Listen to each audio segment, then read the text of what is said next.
In the heart of ancient Lebanon, where civilizations have clashed and cultures have converged for millennia, lies a mystery that has baffled archaeologists and historians for centuries.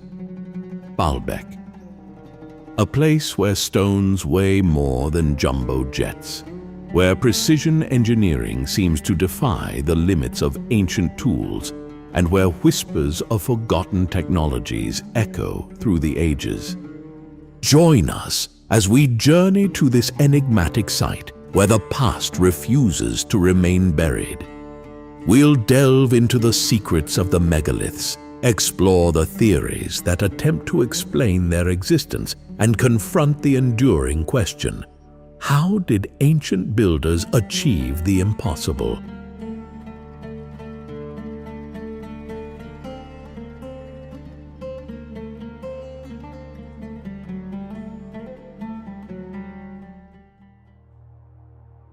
Nestled in the fertile Bekaa Valley of Lebanon lies the ancient city of Baalbeck, a crossroads of civilizations for over 9 millennia. Known to the Phoenicians, Greeks, Romans, Byzantines, and Arabs, Baalbeck has been a sacred site, a cultural hub, and an architectural marvel throughout history. Yet, it wasn't until the 19th century that Western scholars began to systematically explore its wonders. As archaeologists delved deeper, they encountered structures that seemed to defy the known capabilities of ancient engineering, igniting intrigue and debate that continue to this day. At the heart of Baalbeck stands the imposing Temple of Jupiter, one of the largest and most magnificent temples of the Roman Empire. This colossal edifice is remarkable not only for its grandeur, but for the foundation upon which it rests, a platform built from megalithic stones of staggering proportions. Central to this mystery are the 3 stones known as the trilithon. Each stone measures approximately 19.5 meters in length, 4.3 meters in height and width, and weighs between 800 and 1,000 tons. To put this into perspective, each stone weighs as much as 3 fully loaded Boeing 747 airplanes, or 166 African elephants. Just 800 meters from the temple site lies the ancient quarry, revealing even larger monoliths. Among them is the famed Stone of the Pregnant Woman, estimated to weigh around 1,000 tons, and another colossal stone discovered in 2014, weighing approximately 1,650 tons. These stones remain partially embedded in the bedrock, as if abandoned by their creators, a silent testament to ambitions perhaps too great even for the ancients. The precision with which the megaliths of Baalbeck were carved and placed is astounding. Despite the rudimentary tools available, bronze chisels, stone hammers, and wooden levers, the stones were cut so precisely that they fit together seamlessly, without the use of mortar. The methods used to transport and position these massive stones remain a subject of debate among scholars. As we move from the known to the unknown, the mystery deepens. How did ancient builders move such enormous stones over uneven terrain? Theories abound. Some suggest the use of sledges and rollers, employing thousands of workers or beasts of burden to haul the stones along prepared roads. Others propose the construction of earthen ramps and the use of pulleys and capstans, leveraging physics and human ingenuity. Recent discoveries have shed light on possible techniques. Excavations have uncovered traces of ancient pathways and tool marks, indicating the use of levers and ropes in a highly coordinated effort. Yet, even with these insights, the full scope of the engineering feat remains elusive. 19th century French archaeologist Ernest Renan marveled at Baalbeck's grandeur, stating, "In Baalbeck, we find stones of a size truly astonishing, and their placement challenges our understanding of ancient capabilities." His words encapsulate the awe that Baalbeck inspires, a wonder that transcends time. Delving deeper into Baalbeck's mysteries, alternative theories emerge, adding layers to the mystery. Some researchers propose that the site's alignment with celestial bodies indicates a sophisticated understanding of astronomy and astrology. The temple complex's orientation toward the rising sun during the summer solstice, for instance, suggests intentional design linking the earthly to the divine. Local legends enrich the tapestry of Baalbeck's history. Stories passed down through generations speak of giants or divine beings who constructed these monumental structures. One village elder recounts, "Our ancestors tell of a time when the gods themselves laid these stones, their power beyond what any mortal could muster." Whether myth or metaphor, these tales reflect the profound impact Baalbeck has had on the human imagination. The cultural significance of Baalbeck is as vast as its stones. The site is a palimpsest of civilizations, Phoenician, Greek, Roman, Byzantine and Islamic, each leaving its indelible mark upon the city. The Romans, recognizing the sacredness of the location, built the Temple of Jupiter atop earlier ruins, integrating the massive megaliths into their grand design. This layering of history adds to Baalbeck's enigmatic allure and underscores its role as a nexus of religious and cultural exchange. In recent years, advances in archaeological methods have provided new insights. The discovery of additional artifacts and structural elements has revealed underground chambers and subterranean passages, suggesting that Baalbeck may have had multiple layers of significance, both practical and ceremonial. Researchers have also employed ground-penetrating radar and 3D imaging to uncover hidden features, further deepening our understanding of the site's complexity. As twilight descends over the Bekaa Valley, the colossal stones of Baalbeck cast long shadows, bridging the chasm between antiquity and the present. They stand as silent sentinels, guarding the secrets of a civilization that pushed the boundaries of possibility. Their very presence prompts us to reflect on the ingenuity and determination of those who came before us. Historian and author Andrew Chugg observes, "Baalbeck compels us to rethink the capabilities of ancient societies.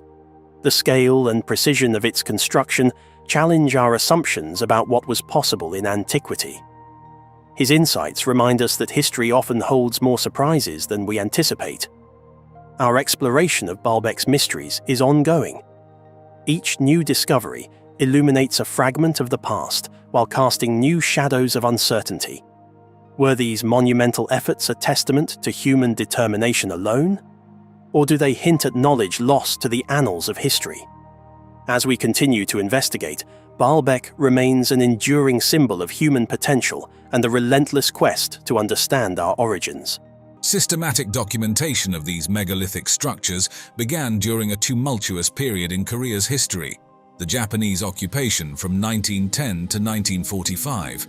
During this time, Japanese archaeologists, including notable researchers like Sekino Tadashi, embarked on the first formal studies of the dolmens. Their aim was part of a larger effort to catalogue and understand the peninsula's prehistoric landscape, which inadvertently involved imposing control over Korea's cultural heritage. These early 20th century surveys marked the first time the dolmens were mapped and described in detail, shifting their perception from elements of folklore to subjects of archaeological and historical importance. Post the Korean War, as South Korea focused on rebuilding its national identity, there was a resurgence of interest in preserving the country's rich cultural heritage. This renewed interest paved the way for more localized and intensive studies of the dolmens.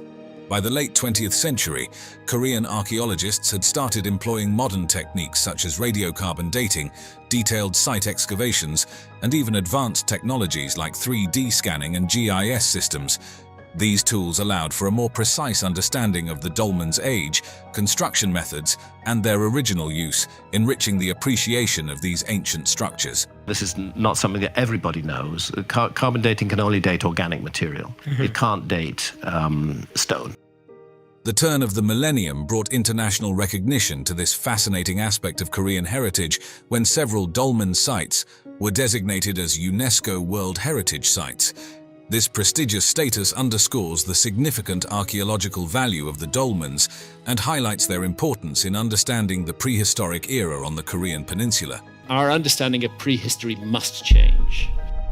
This recognition not only boosts preservation efforts but also fosters global appreciation for Korea's ancient monumental wonders. Building on the historical significance of the Korean dolmens, let's delve into the remarkable engineering skills that these ancient societies showcased through their construction.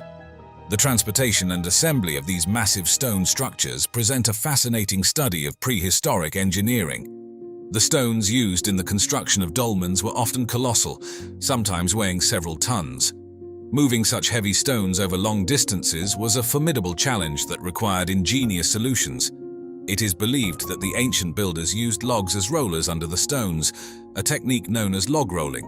This method significantly reduced friction, enabling human or animal power to transport these massive stones efficiently.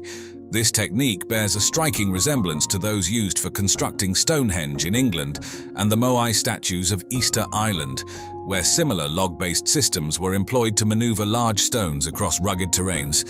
Upon reaching the construction site, the next hurdle was lifting and positioning these heavy stones accurately. Earth ramps made from piled soil and stones likely facilitated the elevation of these stones to their desired height.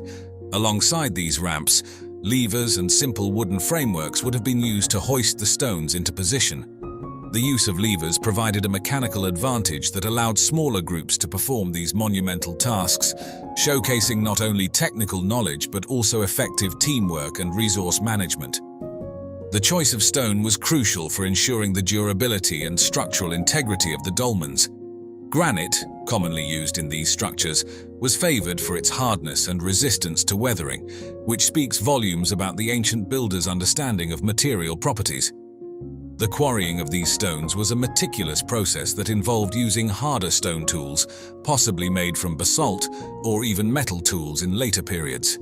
The labor-intensive chipping away at rock beds to extract usable blocks required precision and planning. After quarrying, the stones were carefully shaped and smoothed to ensure a perfect fit in the construction.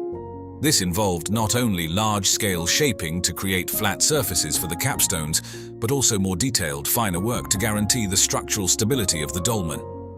The final smoothing of the stones might have been achieved through abrasion techniques, using sand or smaller stones to grind down the stone surfaces, ensuring that each piece would fit together seamlessly in the final structure.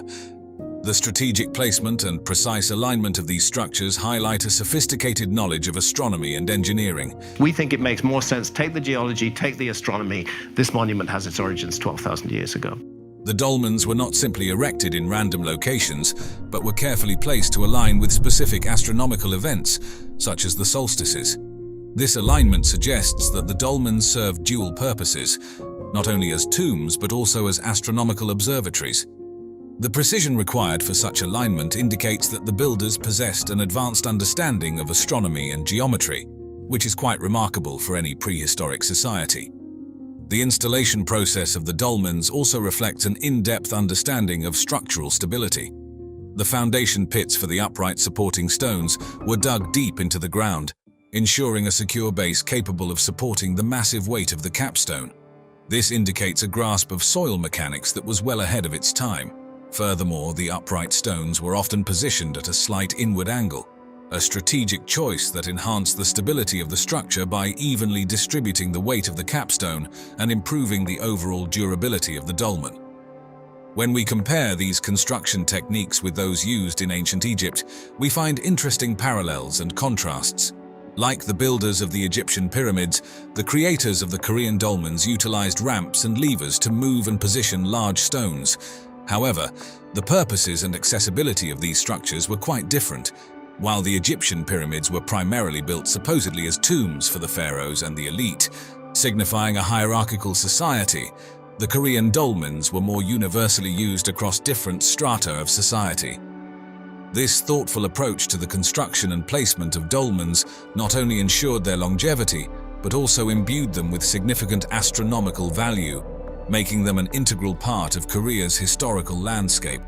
The dolmen sites in Korea not only offer a window into the Neolithic and Bronze Age periods of the region, but also demonstrate the advanced prehistoric engineering skills and deep-seated cultural traditions of their builders. The impressive size and weight of the stones used in these structures speak volumes about the sophistication of ancient construction techniques. a sophistication paralleled by few other ancient structures worldwide. These stones can measure anywhere from 1 to 7 meters in length and often exceed a meter in thickness. The variation in size across different sites suggests a diversity in burial practices and social hierarchies. Moreover, some dolmens may have served purposes beyond burials, perhaps as markers of territorial boundaries or as sites for ritualistic activities. The logistical challenges of moving and positioning such massive stones were formidable. Transporting these immense weights from quarry sites to their final locations required not only significant physical effort, but also intricate planning and the cooperation of entire communities. When we compare these engineering feats with the megalithic temples of Malta, we see similarities and differences in construction techniques that reflect each culture's unique approach to megalithic structures. Both the Korean dolmens and the Maltese temples highlight an advanced understanding of construction techniques from similar eras. However, while Korean dolmens typically feature simpler structural designs with a focus on vertical and horizontal stone placement, the Maltese temples boast more complex architectural elements like intricate floor plans and decorative facades. This fascinating comparison underscores how different cultures adapted their megalithic construction techniques to fit their local traditions and available resources, creating enduring monuments that continue to awe and inspire. Deep in the high, rugged terrain of the Sacred Valley, the Temple of the Sun at Ollantaytambo stands as a marvel of ancient engineering. The temple's most awe-inspiring feature is undoubtedly the wall of the Six Monoliths, composed of enormous stones weighing tens of tons each. The mystery of how these massive stones were transported to such an elevated location without modern technology continues to baffle scientists, historians, and archaeologists alike. Some people think that the answer is extraterrestrial visitors. I don't think that's the answer, but who knows? While theories abound, from the use of log rollers and ramps to the sheer force of human and animal power, the exact methods remain a subject of speculation and admiration. Incredible megaliths there, which archaeology gives entirely to the Incas, even though the Incas themselves recognized and honored the work of predecessors. The discovery of the Temple of the Sun in Ollantaytambo within the Sacred Valley is a proof to the blend of local wisdom and global scholarly interest that has illuminated many Incan sites to the world. This particular site's journey into modern awareness began in earnest during the 19th century and gained significant momentum from the explorative zeal of the early 20th century. Notable figures like Hiram Bingham, known for bringing Machu Picchu to global attention in 1911, played a crucial role in setting the stage for the exploration, even though he wasn't directly involved in its discovery. The first detailed accounts emerged from the efforts of explorers like Sir Clements Markham in the late 19th century. These early explorers documented the Inca trails and their connecting sites, marveling at Ollantaytambo's grandeur and intricate stonework while noting its potential significance. By the 1920s and 1930s, more thorough expeditions were conducted. Both Peruvian and international teams worked to catalogue the ruins using early photographic techniques, which helped to create detailed records that would prove invaluable for both restoration and further study. If you wish to pass information to a distant future, you wouldn't be smart to just write it down. How can we know that our script is going to be readable by any other culture, let's say 10,000 years in the future?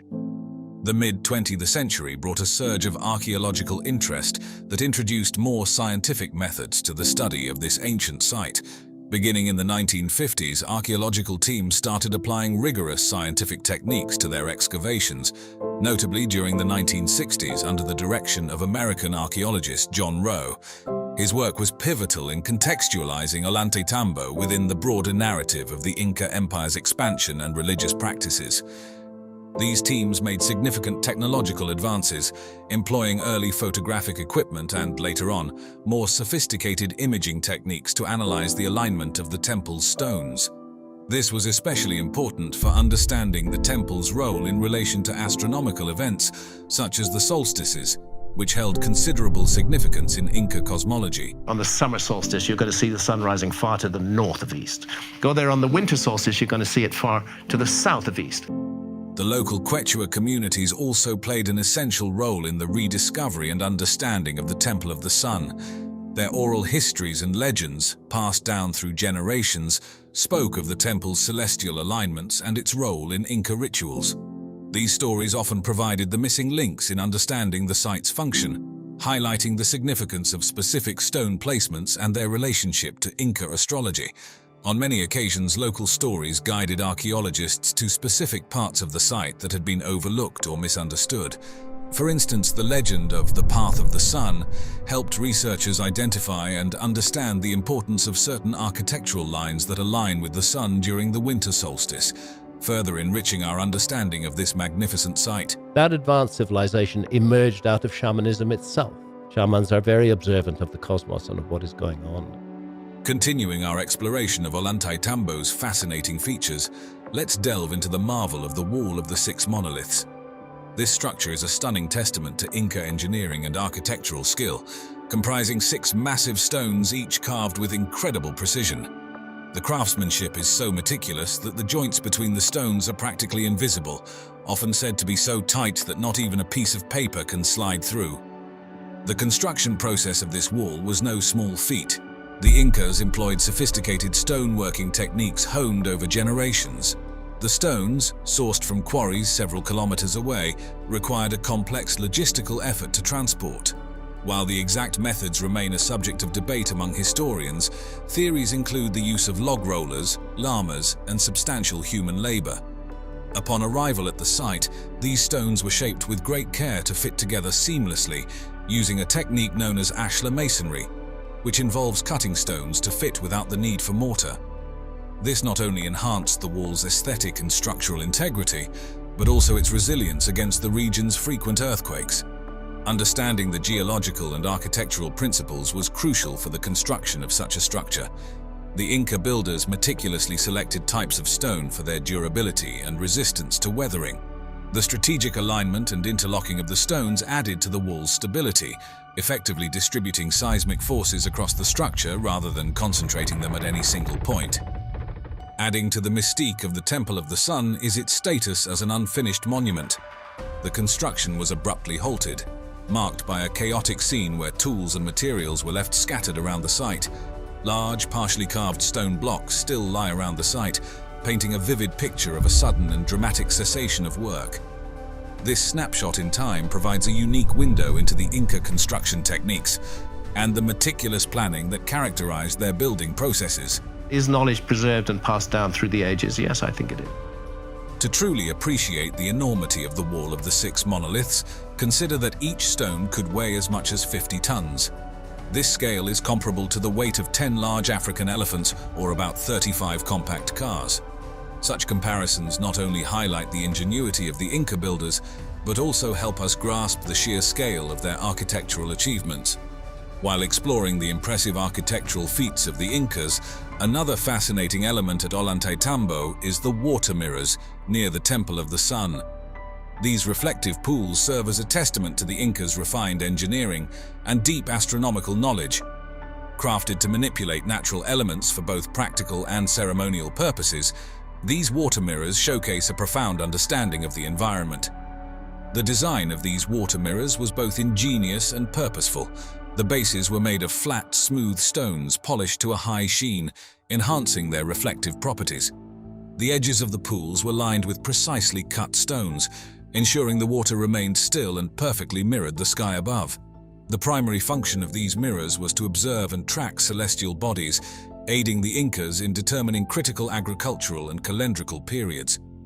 Such observations were vital for the timing of crop plantings and harvests, as well as for setting the dates of various religious festivals and ceremonies.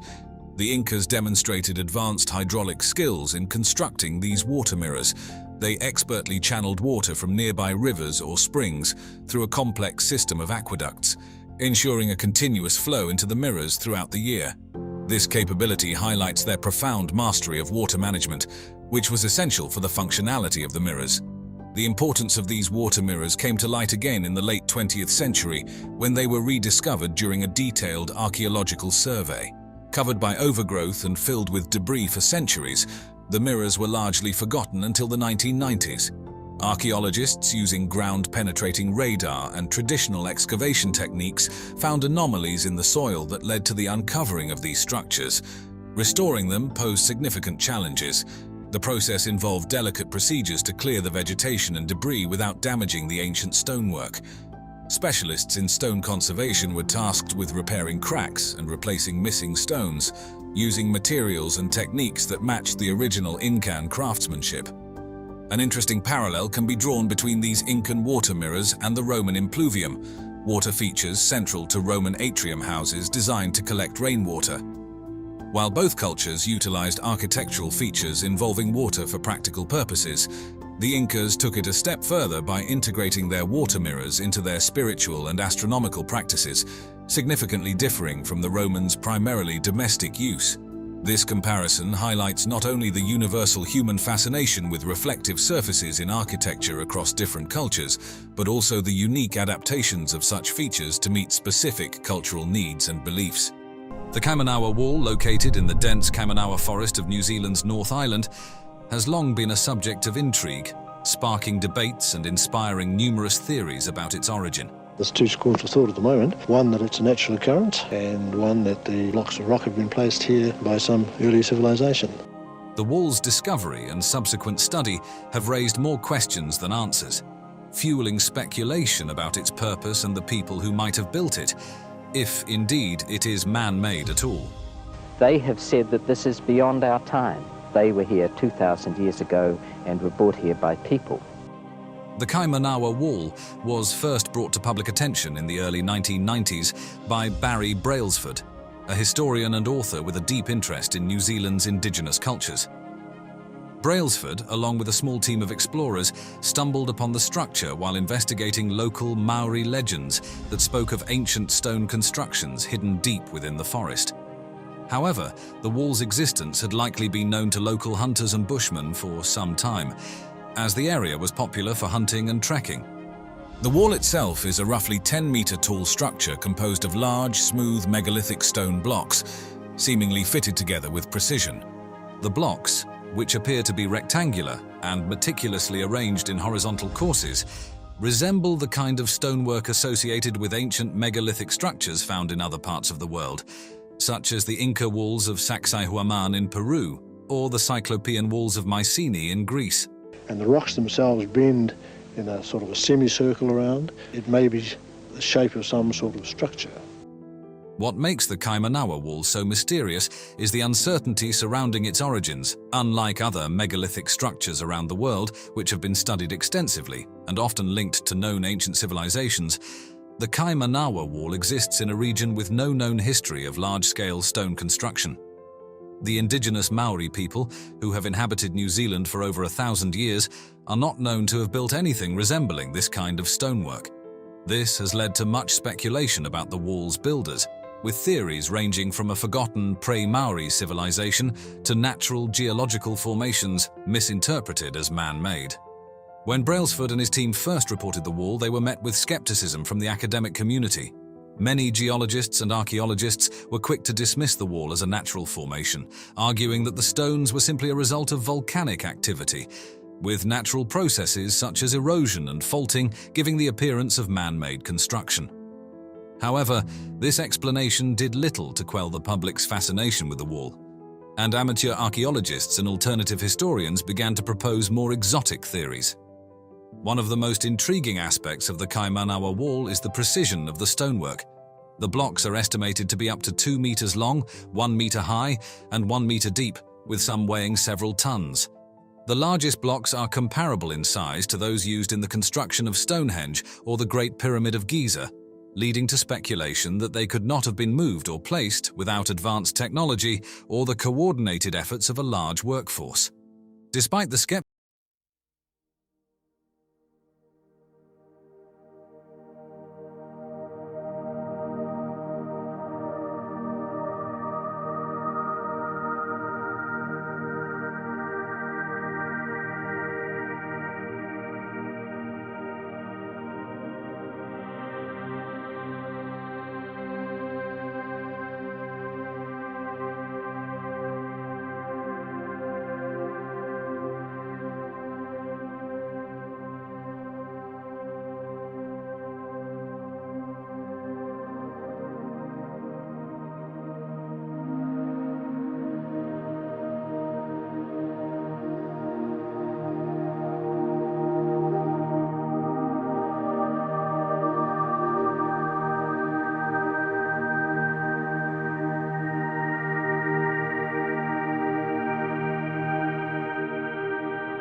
brother, Olosipa, succeeded in creating Nan Madol by magically flying in the huge basalt stones and commanding them to stack themselves.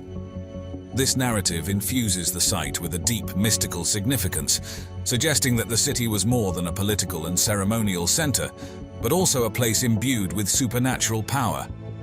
This legend raises provocative questions about the intersection of mythology and technology in ancient societies.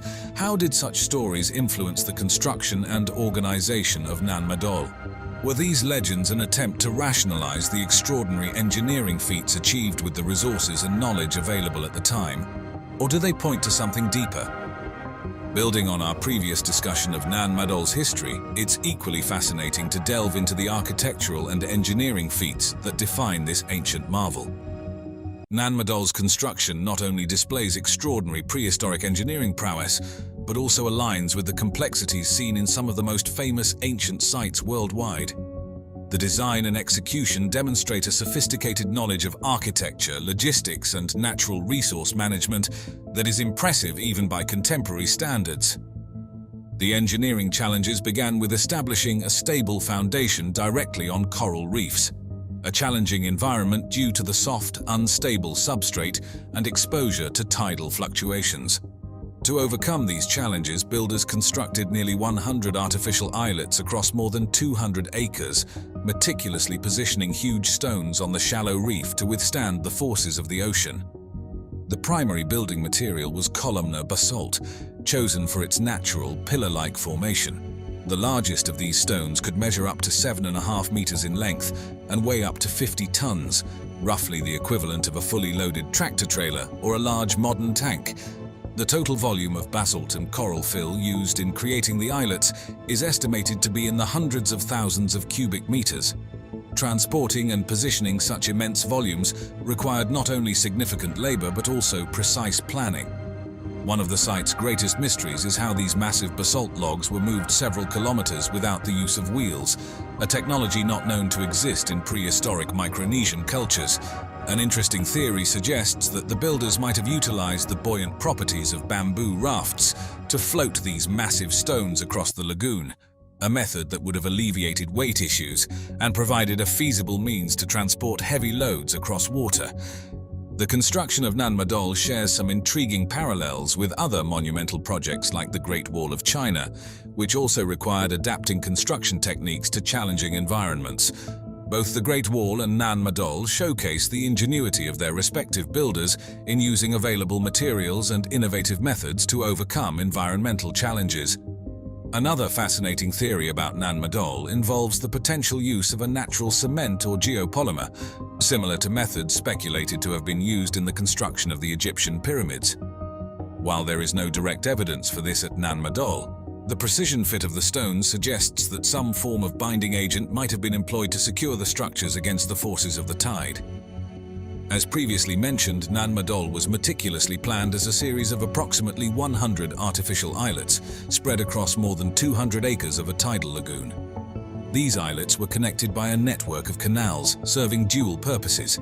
They facilitated transportation across the city and acted as defensive barriers against potential invaders.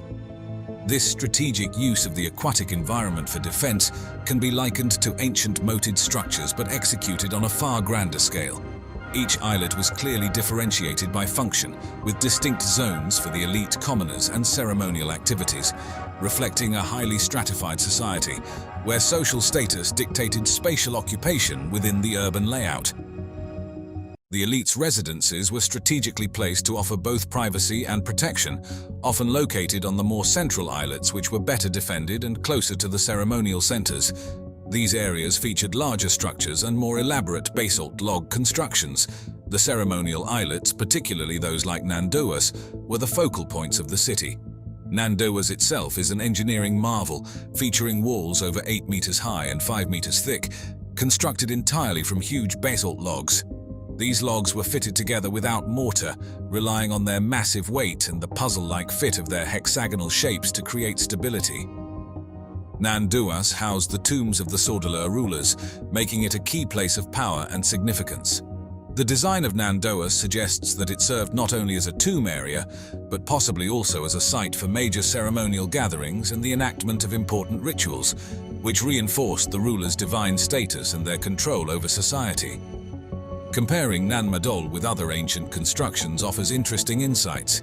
While the Egyptian pyramids were monumental sites built on solid land using a massive workforce and resources from a large centralized state, Nan Madol's construction required ingenious adaptations to a fluid and challenging marine environment.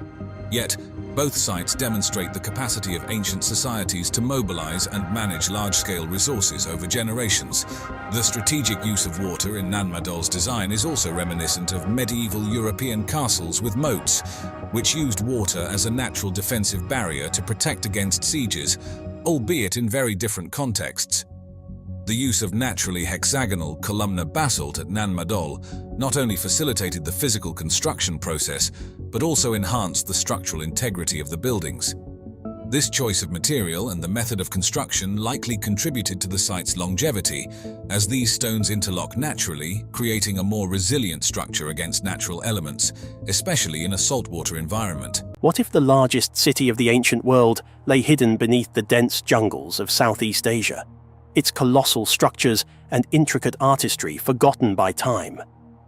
Deep in Cambodia, the magnificent Angkor Wat stands not just as a temple, but as a gateway to a civilization shrouded in mystery and grandeur.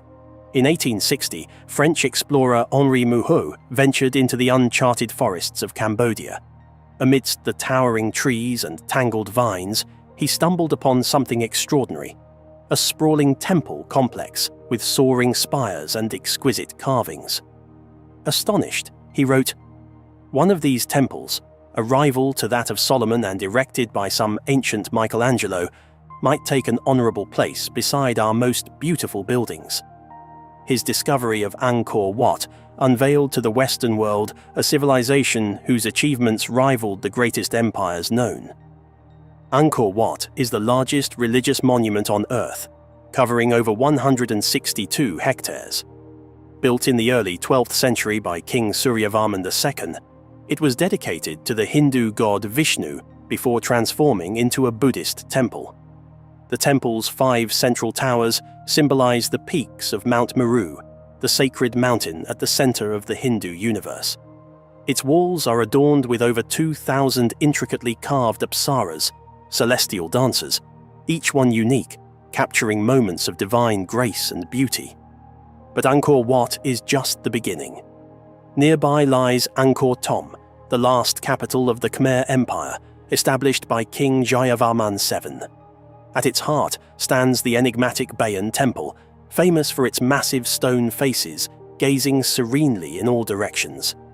Taproam, another jewel of this ancient city, is entangled in the roots of giant silk cotton trees, a haunting reminder of nature's reclaim over man-made marvels. Further afield, Banteay Srey, built of red sandstone, showcases some of the finest carvings in Khmer art, so delicate they've been called a precious gem. For centuries, the true scale of this civilization remained hidden, but recent advances have peeled back the layers of time. Using LiDAR technology, light detection and ranging, scientists have mapped the landscape beneath the jungle canopy. This revolutionary technology can penetrate dense vegetation, revealing the contours of the ground below. What they've found is astounding. Angkor was not just a collection of temples, but part of a vast urban complex, possibly the largest pre-industrial city in the world, supporting up to 1 million inhabitants. This brings us to a fascinating theory: Angkor as a hydraulic city. Scholars propose that the Khmer Empire's success was due in large part to its sophisticated water management system.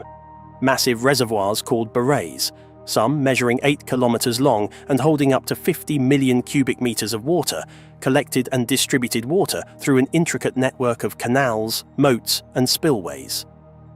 This system wasn't merely for irrigation. It regulated floods, supported multiple rice harvests annually, and was integral to urban planning and religious symbolism.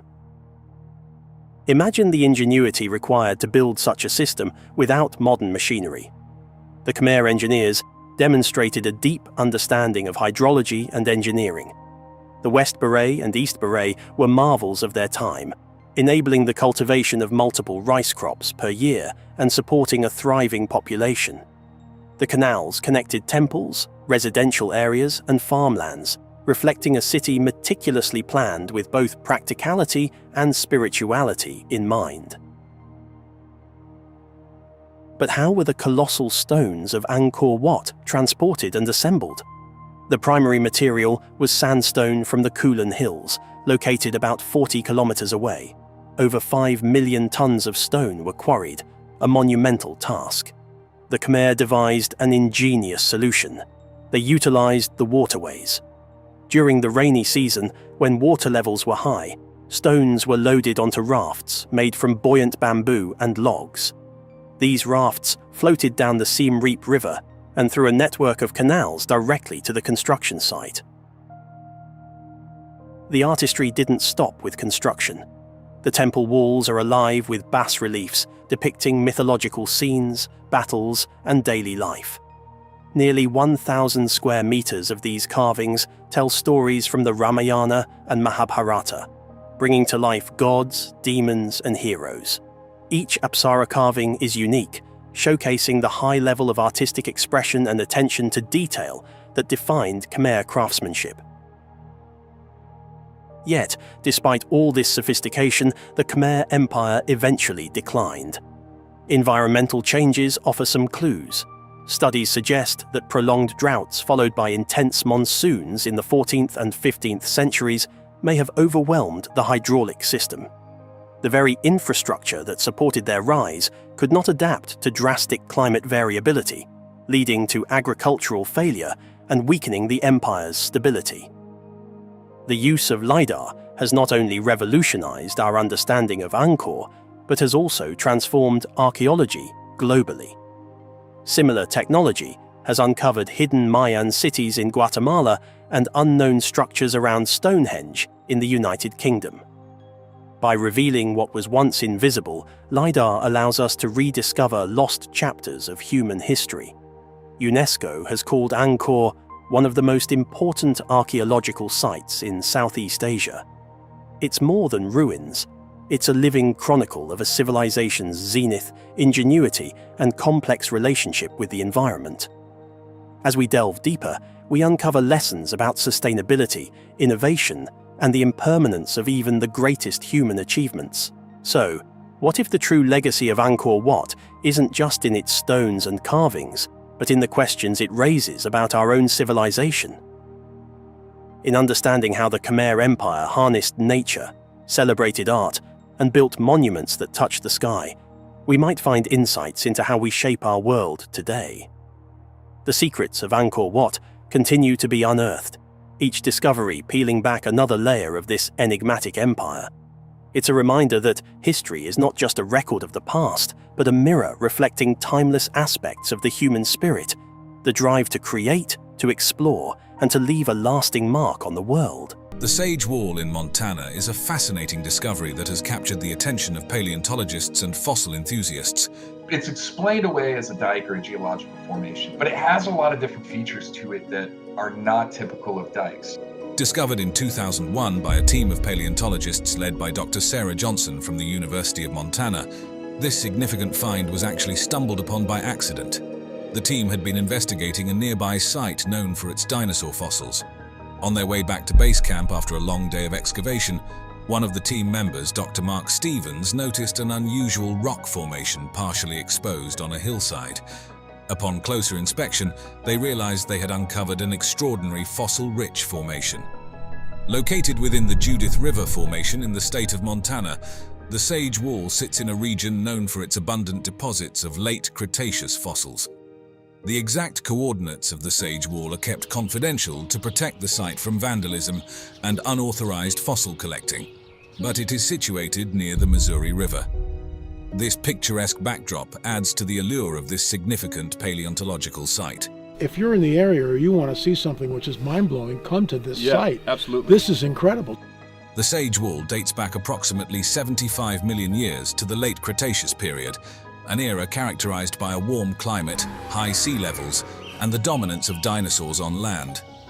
During this time, the area that is now Montana was part of the Western Interior Seaway, a vast inland sea that split North America into two landmasses, Laramidia to the west and Appalachia to the east.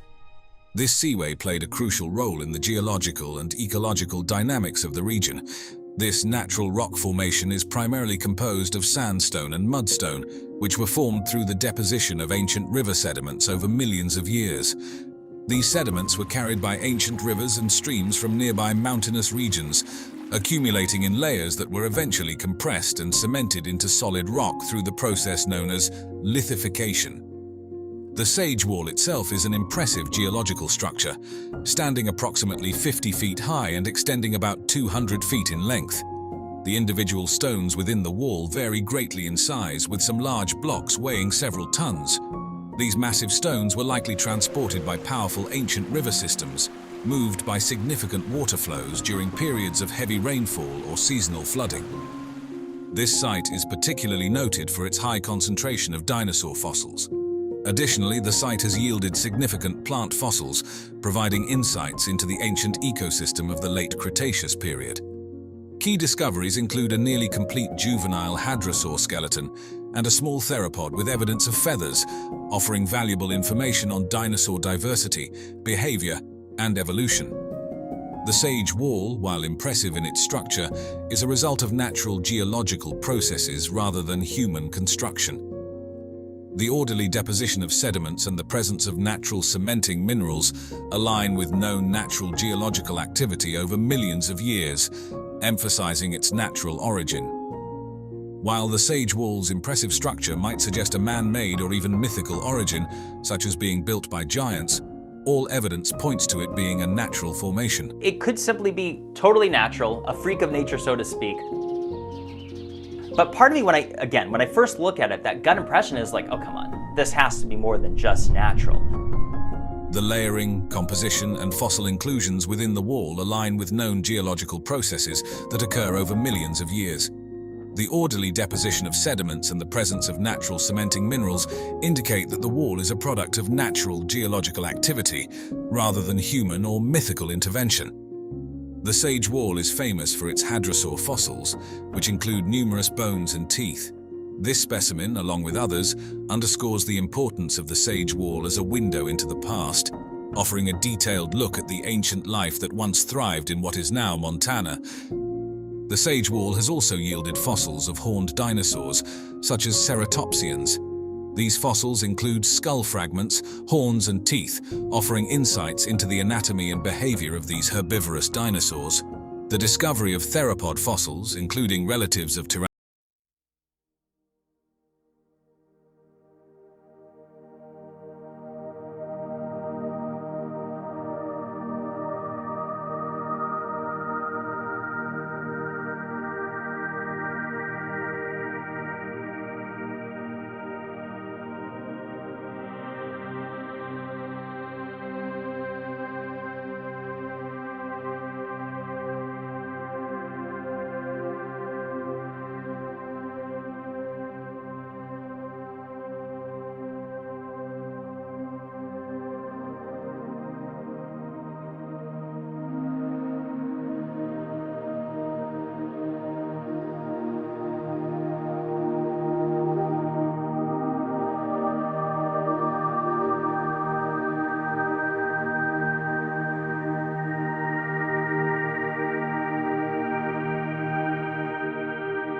significant.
cities of Cappadocia in Turkey, both carved directly into volcanic rock, highlights interesting contrasts. While Oya's caverns were primarily used industrially for mining, Cappadocia's were designed for habitation and protection, equipped with living quarters, churches, and even ventilation shafts. An intriguing theory about the Oya Stone Quarry suggests that its extensive network and depth could have offered strategic military advantages during historical conflicts. The caverns, with their complexity and depth, might have served as excellent hiding spots or secret passages, a theory supported by Japan's historical use of landscape features in military strategy. Moreover, the Oya Stone Quarry has caught the eye of the film and television industry due to its dramatic and otherworldly ambience. For instance, Martin Scorsese's Silence used the haunting backdrop of the caverns to portray the rugged landscapes of 17th century Japan, enhancing the grim atmosphere of the story. While not actually filmed at the quarry, the scenes within the fortress-like environments of Inception evoke a similar monumental scale and maze-like interiors that one can associate with the Oya Stone Quarry's vast network. The discovery of Easter Island by European explorers is a story filled with intrigue and remarkable historical details. It was the Dutch explorer Jacob Roggeveen who first came upon Easter Island on a quest for the mythic southern continent. His arrival on the island, which coincided with Easter Sunday in 1722, led to its modern name. Roggeveen, commanding a fleet of 3 ships, the Arend, Tienhoven, and Afrikansche Galie, was the first to document the mysterious Moai statues and the island's sparse vegetation. The statues, massive and imposing, puzzled Roggeveen and his crew, who wondered about the methods the islanders used to transport these colossal figures, given the apparent lack of sufficient timber or robust ropes. The name Easter Island reflects a common practice of the time, naming newly discovered lands based on significant events or days, which also expanded European maps of the Pacific and fueled further exploration and eventual colonization of these remote areas. Easter Island's discovery not only marked a major geographical milestone, but also piqued European interest in the Pacific Islands. Easter Island's extreme remoteness is one of its most fascinating aspects. Located in the southeastern Pacific Ocean, it is one of the most isolated inhabited islands on Earth. The original settlers, the Polynesians, were skilled navigators who likely arrived around 1200 CE. This isolation had a profound effect on the island's ecology and culture.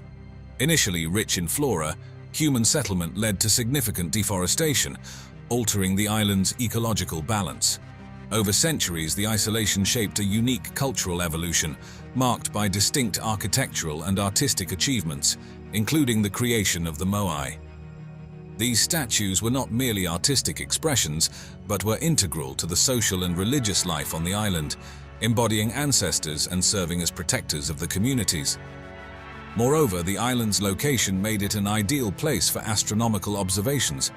The Rapa Nui, like other Polynesians, were adept at celestial navigation, using the stars to guide their way across vast oceanic distances. This skill underscores the significant navigational capabilities required to reach such a remote destination and maintain a society there. A comparison that highlights the extent of Easter Island's isolation involves Tristan da Cunha in the South Atlantic Ocean. Like Easter Island, Tristan da Cunha is extremely remote, located over 2,400 kilometers from the nearest continent, Africa.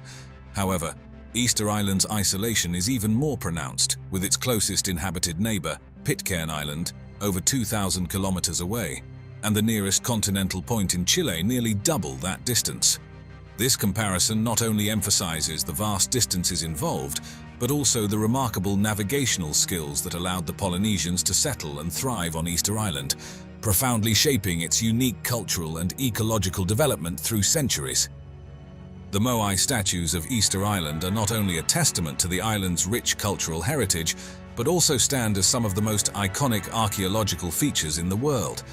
These statues were primarily carved from volcanic tuff, a type of compressed volcanic ash sourced from Rano Raraku, a volcanic crater which doubled as a quarry.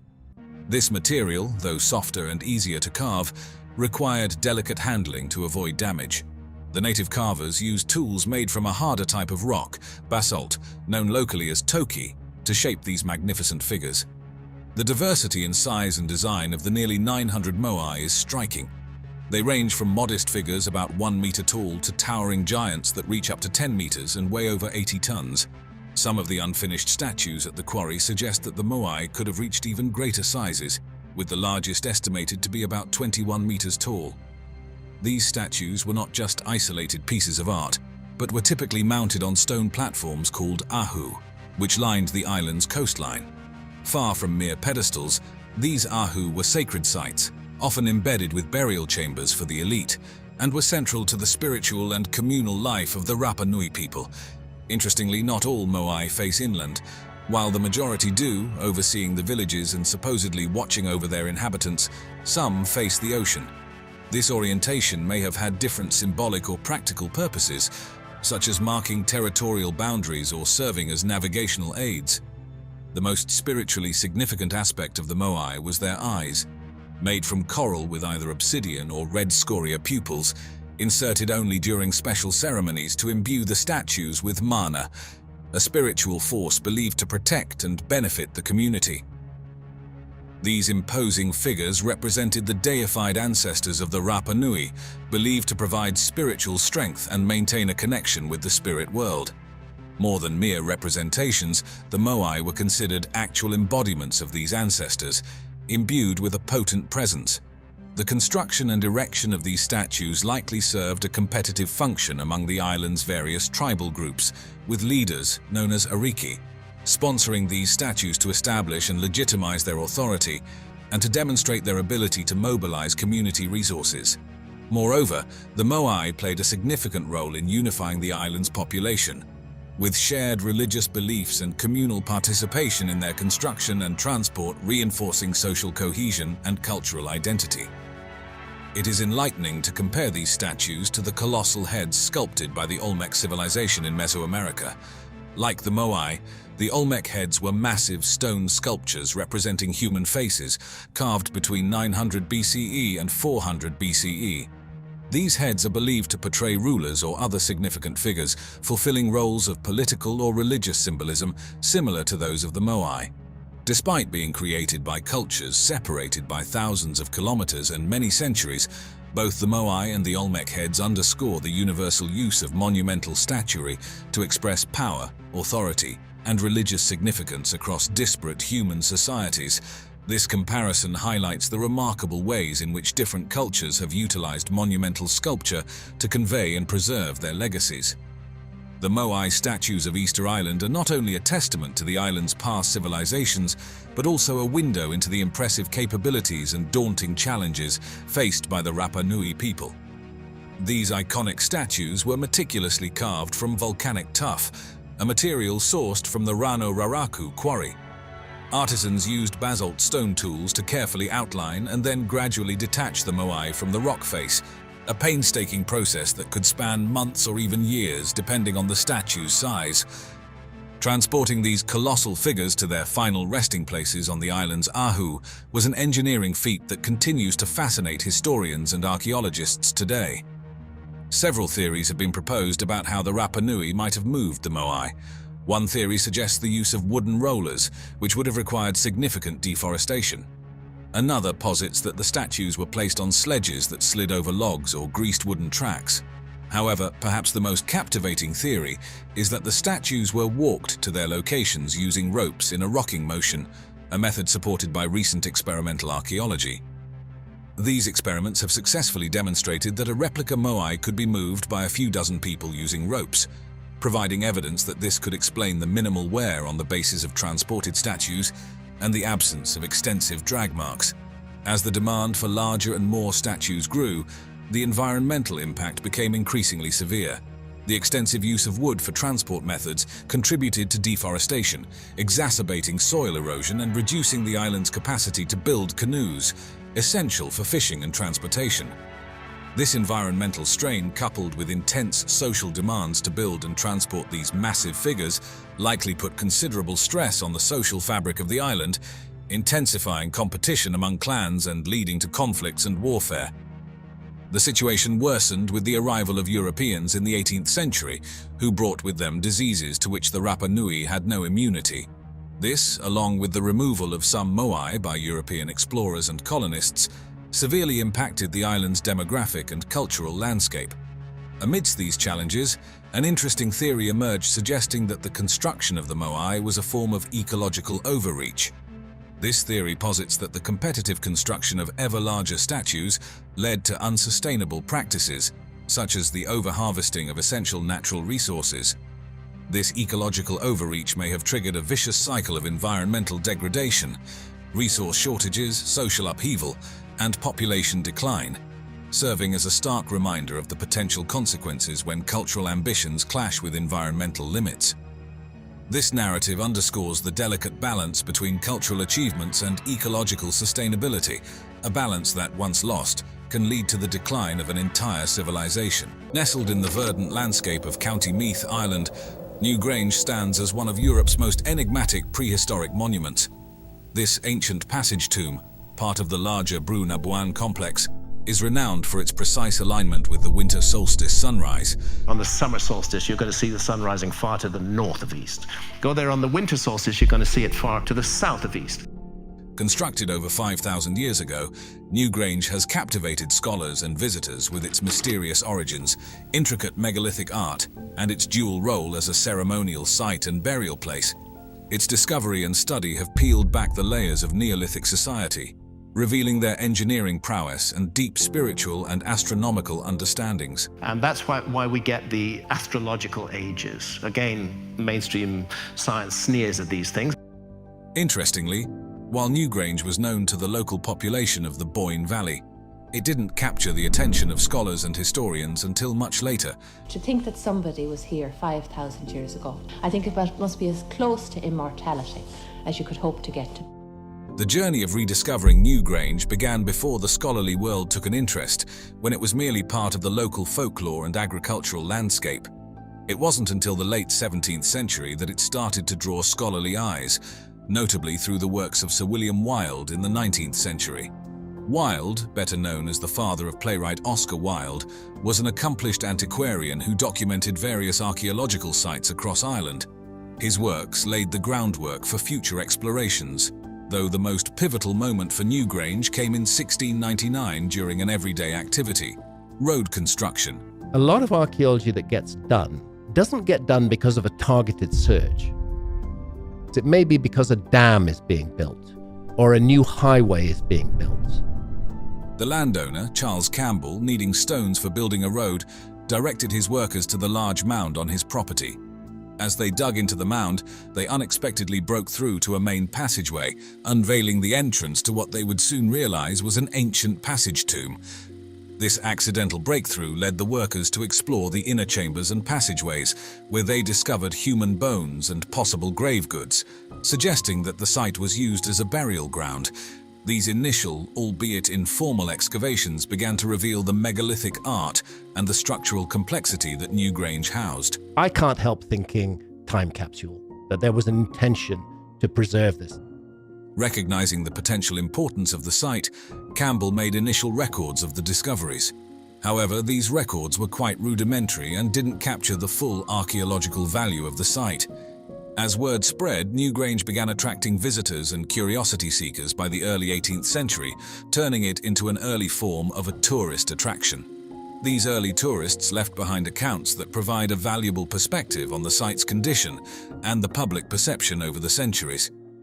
The rekindled interest in Newgrange had a significant impact on the study of Neolithic Ireland, leading to more systematic studies and eventually to the extensive excavations carried out by Michael J. O'Kelly in the 20th century.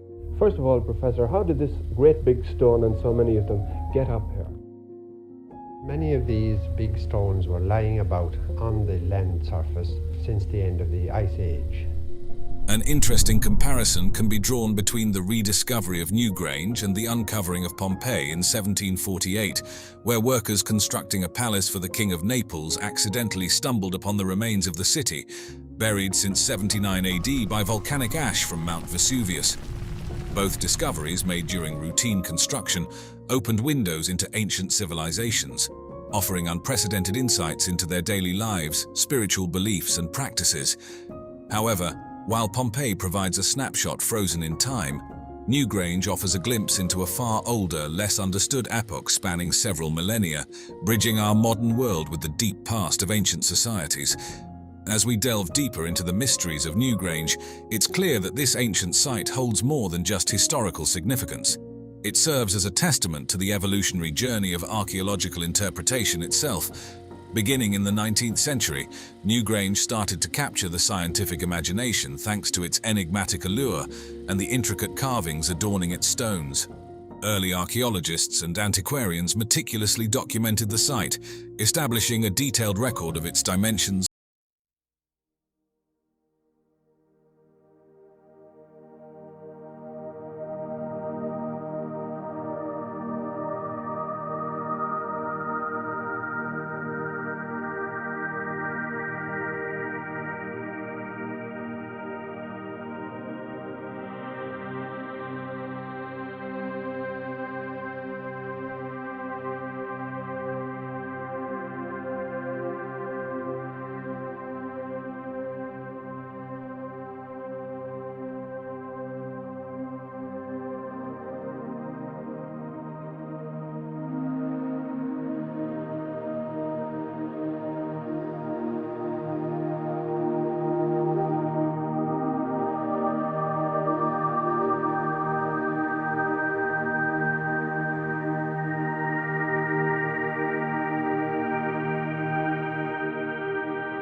back over 30,000 years to the Paleolithic period. The earliest known complex societies in the region are much more recent. The Gusuku period, characterized by the construction of stone castles, Gusuku, and the development of a distinct Ryukyuan culture, flourished between the 12th and 15th centuries AD. There is no currently accepted archaeological evidence of a civilization capable of constructing a structure like the Yonaguni Monument during the proposed timeframe of 10,000 years ago. This timeline presents a significant challenge to established archaeological understanding of the Ryukyu Islands. While the islands have a long history of human habitation, with evidence of human presence dating back over 30,000 years to the Paleolithic period, the earliest known complex societies in the region are much more recent. The Gusuku period, characterized by the construction of stone castles, Gusuku, and the development of a distinct Ryukyuan culture, flourished between the 12th and 15th centuries AD. There is no currently accepted archaeological evidence of a civilization capable of constructing a structure like the Yonaguni Monument during the proposed timeframe of 10,000 years ago. Geologists suggest that the combination of natural jointing, tectonic activity, and erosion over thousands of years could have produced the seemingly artificial features of the Yonaguni Monument. They point to similar, albeit smaller scale, naturally occurring formations found elsewhere in the world as evidence that such geological processes can create remarkably geometric shapes. Both the Bimini Road and the Yonaguni Monument remain subjects of intense debate and ongoing research. While the scientific consensus leans towards natural geological explanations, the visual impact of these structures and the tantalizing possibility of lost civilizations continue to fuel alternative theories. Definitive proof, in the form of irrefutable artifacts or clear evidence of human modification, would be needed to overturn the prevailing scientific view.